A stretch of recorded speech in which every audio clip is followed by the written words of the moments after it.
अस्सलाम वालेकुम स्टूडेंट्स। आज हमने फार्माकोलॉजी का जो हमारा लेक्चर है रूट ऑफ एडमिनिस्ट्रेशन उसके बारे में पढ़ना है। इससे पहले हम प्रीवियस लेक्चर में पढ़ चुके हैं कि रूट ऑफ एडमिनिस्ट्रेशन जो है वो कौन कौन से हैं, उनका शॉर्टली जो इंट्रोडक्शन है वो हम कर चुके हैं। आज उनकी डिटेल करेंगे।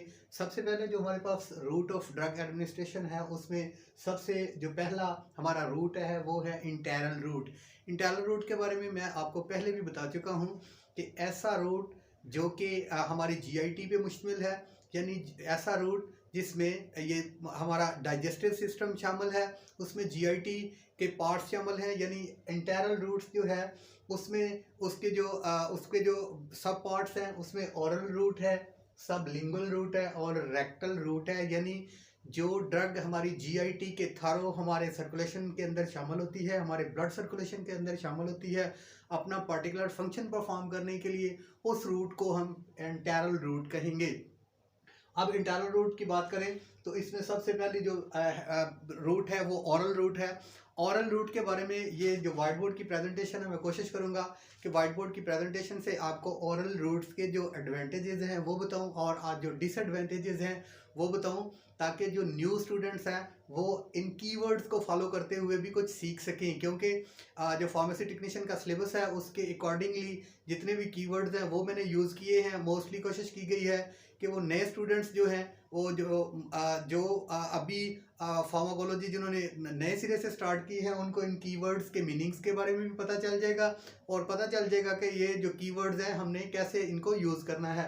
सो स्टूडेंट्स स्टार्ट करते हैं कि सबसे पहले मैंने यहाँ पे एडवांटेजेस लिखे हैं कि ओरल रूट्स जो है उसके कौन कौन से एडवांटेजेस हो सकते हैं। ये आपको बता दूं कि ओरल रूट वो पाथवे है जिसमें हम जो ड्रग है वो ओरली सवालो करते हैं, वो हमारे डाइजेस्टिव सिस्टम के अंदर जाती है। उसके बाद यानी ड्रग जो है वो एडमिनिस्ट्रेशन होती है, उसके बाद जो है उसकी डाइजेशन होती है, डाइजेशन के बाद वो मेटाबोलाइट होती है, मेटाबोलाइट के बाद वो एक्सक्रेट होती है। ये हमने फार्माकोनाइटिक्स के अंदर पढ़ा है।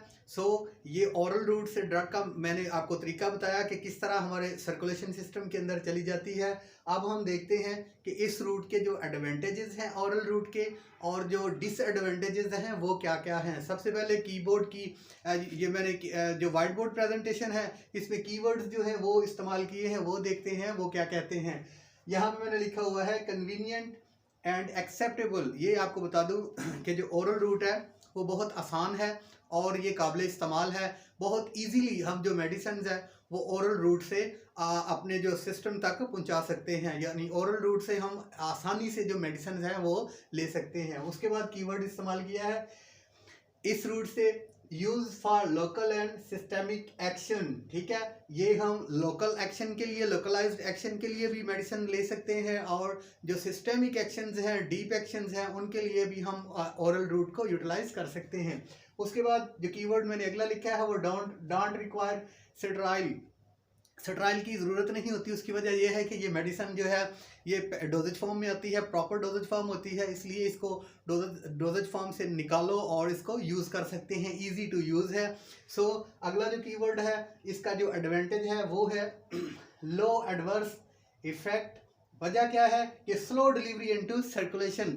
अब इसका जो एडवर्स इफेक्ट है वो पेरेंटल रूट की निस्बत जो है वो बहुत स्लो होगा। उसकी वजह ये है कि जब हम कोई ड्रग लेते हैं हमारे डाइजेस्टिव सिस्टम जो है वो उसको डाइजेशन करता है, डाइजेशन करता है, उसके बाद वो मेटाबोलाइज होती है। मेटाबोलाइज के बाद अगर उसका जो पार्टिकुलर इफेक्ट है या एडवर्स इफेक्ट है उसकी मिकदार जो है वो ब्लड के अंदर कम मिकदार में मिल रही है, जैसे जैसे वो डिजोल्व ब्लड के अंदर हो रही है एडवर्स इफेक्ट भी वैसे वैसे स्लो होगा।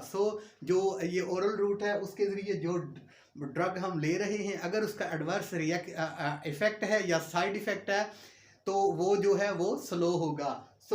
अब ये थे इसके एडवांटेजेस स्टूडेंट्स। आज अभी हम देखते हैं कि इसके डिसएडवांटेज क्या हैं, कि ये जो है ओरल रूट से मेडिसिन देने का नुकसानात क्या हो सकते हैं या इसका जो डिसएडवांटेज है वो क्या हो सकता है।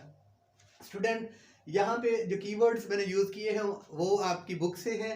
Rate of absorption is variable. ये याद रखिएगा कि बहुत सी ड्रग जो हैं वो पीएच मीडियम में, एसिडिटी मीडियम में काम करती हैं, कुछ हाई पीएच मीडियम में काम डिजॉल्व होती हैं, डाइजेस्ट होती हैं, और कुछ लो पीएच मीडियम में डाइजेस्ट होती हैं। सो हर ड्रग का जो अब्जॉर्प्शन का रेट है वो एक जैसा नहीं होता। किसी अब्जॉर्प्शन जो है वो फास्ट हो जाती है, किसी की अब्जॉर्प्शन जो है वो स्लो हो जाती है। इसलिए ड्रग का जो ऑनसेट एक्शन है या जो बायो अवेलेबिलिटी है वो डिफरेंस होती है। ठीक है, सो हम इसको रैपिड एक्शन के तौर पे नहीं ले सकते। उसके बाद देखते हैं दूसरा कीवर्ड मैंने इस्तेमाल किया, first pass metabolism before reach its site of action. Student ये याद रखिएगा कि फार्माकोलॉजी के अंदर आप इस टर्म को कई दफ़ा पढ़ेंगे, first pass metabolism, first pass metabolism. ये आपको बता दूं कि आप अभी सबसे पहले मैं आपको बता दूं कि फर्स्ट पास मेटाबॉलिज्म कहेंगे कब। ठीक है, बार बार हम फार्मेसी के अंदर, फार्माकोलॉजी के अंदर पढ़ेंगे फर्स्ट पास मेटाबॉलिज्म, ये ड्रग कर गई है। ठीक है, तो देखिए फर्स्ट पास मेटाबॉलिज्म क्या है। जो ही हम ड्रग लेते हैं, कोई ओरल रूट से कोई भी ड्रग लेते हैं, स्वालो करते हैं, निगलते हैं, वो हमारे डाइजेस्टिव सिस्टम के अंदर जाती है, हमारे स्टोमिक के अंदर जाती है, स्टोमिक के अंदर जाके डिसइंटीग्रेट होती है। उस डिसइंटीग्रेट होने के बाद जो है वो डिज़ोल्व होती है, डिज़ोल्व होने के बाद उसकी ऑब्जर्प्शन होती है स्मॉल इंटेस्टाइन के जरिए, लार्ज इंटेस्टाइन के जरिए। उसके मॉलिक्यूल्स जो हैं वो ऑब्जर्प्शन के जरिए हमारे लिम्फेटिक सिस्टम या डायरेक्ट जो है हेपेटिक पोर्टल वेन्स के में पहुंचते हैं, और वहां से वो जो ड्रग के मॉलिक्यूल्स हैं वो डायरेक्ट लीवर के अंदर जाते हैं। ये याद रहे कि जितनी भी डाइजेशन होती है, जो भी हम खा पी रहे हैं, डाइजेशन के जरिए जितने भी इसके मॉलिक्यूल्स हैं, डाइजेशन के बाद वो प्रोटीन है, अमीनो एसिड है, कार्बोहाइड्रेट है, ठीक है, वो मुख्तलिफ फॉर्म के अंदर सबसे पहले मेटाबॉलिज्म के अंदर हमारे लीवर के अंदर पहुंचेगी। सो जो फर्स्ट पास मेटाबॉलिज्म है, इसके बारे में बता रहा हूँ कि ड्रग जब डिजॉल्व होगी डाइजेशन के बाद, उसके बाद वो मेटाबॉलिज्म के लिए सबसे पहले वो लीवर के जो हमारी सर्कुलेशन के अंदर शामिल होगी, हमारी सर्कुलेशन उसको लीवर के अंदर लेकर जाएगी। और लीवर के अंदर जो आपको पता है कि तमाम जितने भी हम फूड मटेरियल्स ले रहे हैं उनका मेटाबॉलिज्म फर्स्ट वहाँ पे होता है। तो लीवर के अंदर जब ये ड्रग पहुंचती है तो जो ड्रग है वो लीवर से मेटाबोलाइज हो जाती है, लीवर उसको मेटाबोलाइज करता है, और उसकी जो हैयत है, उसकी जो नेचर है, वो उसको कुछ को कन्वर्ट कर देता है और कुछ को किसी फॉर्म में रहने देता है। सो जो लीवर के अंदर जब फर्स्ट पास में ड्रग जाती है तो उसकी जो बायो अवेलेबिलिटी है बाकी सर्कुलेशन के अंदर जब उसने जाना है तो वो कम हो जाती है। इसलिए कहा जाता है कि जो भी जिस ड्रग से हमने 100% बायो अवेलेबिलिटी लेनी थी, एक्शन लेना था, वो 100% एक्शन नहीं देगी, क्योंकि वो मोस्टली जो ड्रग है वो हमारे लीवर उसको मेटाबोलाइट कर देगा, और उसका जो एक्शन होगा वो आगे साइट ऑफ एक्शन तक पहुंचने से पहले ही वो मेटाबोलाइट हो गई है, तो उसको जो मेटाबोलाइट हुई है उसको एक्सक्रीट कर दिया जाएगा। बाकी जो ड्रग रह गई है वो पार्टिकुलर साइट्स तक पहुंच के अपना फार्माकोलॉजिकल एक्शन शो करेगा, 100% नहीं होगी। इसलिए कहते हैं कि इसका जो डिसएडवांटेज है ऑरल रूट का वो फर्स्ट पास मेटाबॉलिज्म है, ये हमेशा याद रखिएगा।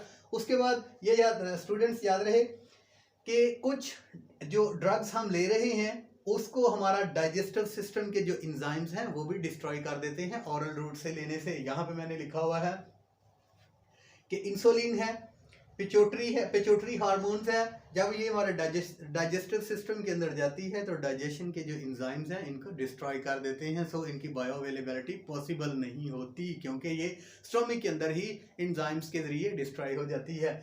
उसके बाद स्टूडेंट्स यहाँ पे बेंजाइल पेनिसिलिन है, ये भी ऑरल रूट से पॉसिबल नहीं। उसकी वजह ये है कि ये भी जो हमारा गैस्ट्रिक एसिडिटी है, हाइड्रोक्लोरिक एसिड है, वो इसको भी डिस्ट्रॉय कर देती है। यानी तमाम ड्रग्स जो हैं वो ऑरल रूट से नहीं ली जा सकती, और तमाम ड्रग्स जो हैं वो 100% बायो अवेलेबिलिटी जो है वो ऑरल रूट से नहीं देते। एक हमारा की पॉइंट जो था, कीवर्ड जो था लिखा हुआ वो रह गया है।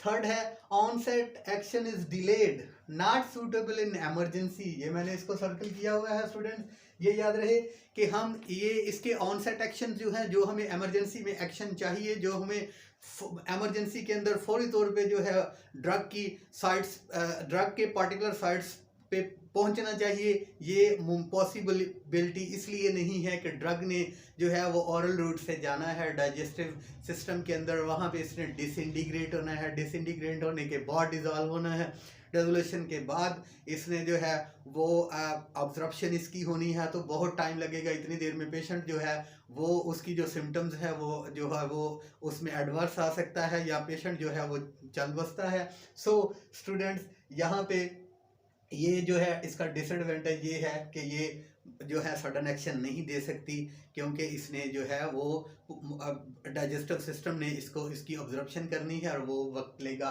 सो स्टूडेंट्स, ये हमने जो आज का ये वाइट बोर्ड प्रेजेंटेशन थी, ये थी हमारी एंटेरल रूट्स का फर्स्ट जो हमने ऑरल रूट पढ़ा है। ऑरल रूट्स के बाद अगली प्रेजेंटेशन में हम देखेंगे सबलिंगुअल रूट्स के बारे में और रेक्टल रूट्स के बारे में। तब तक इजाज़त, अस्सलाम वालेकुम।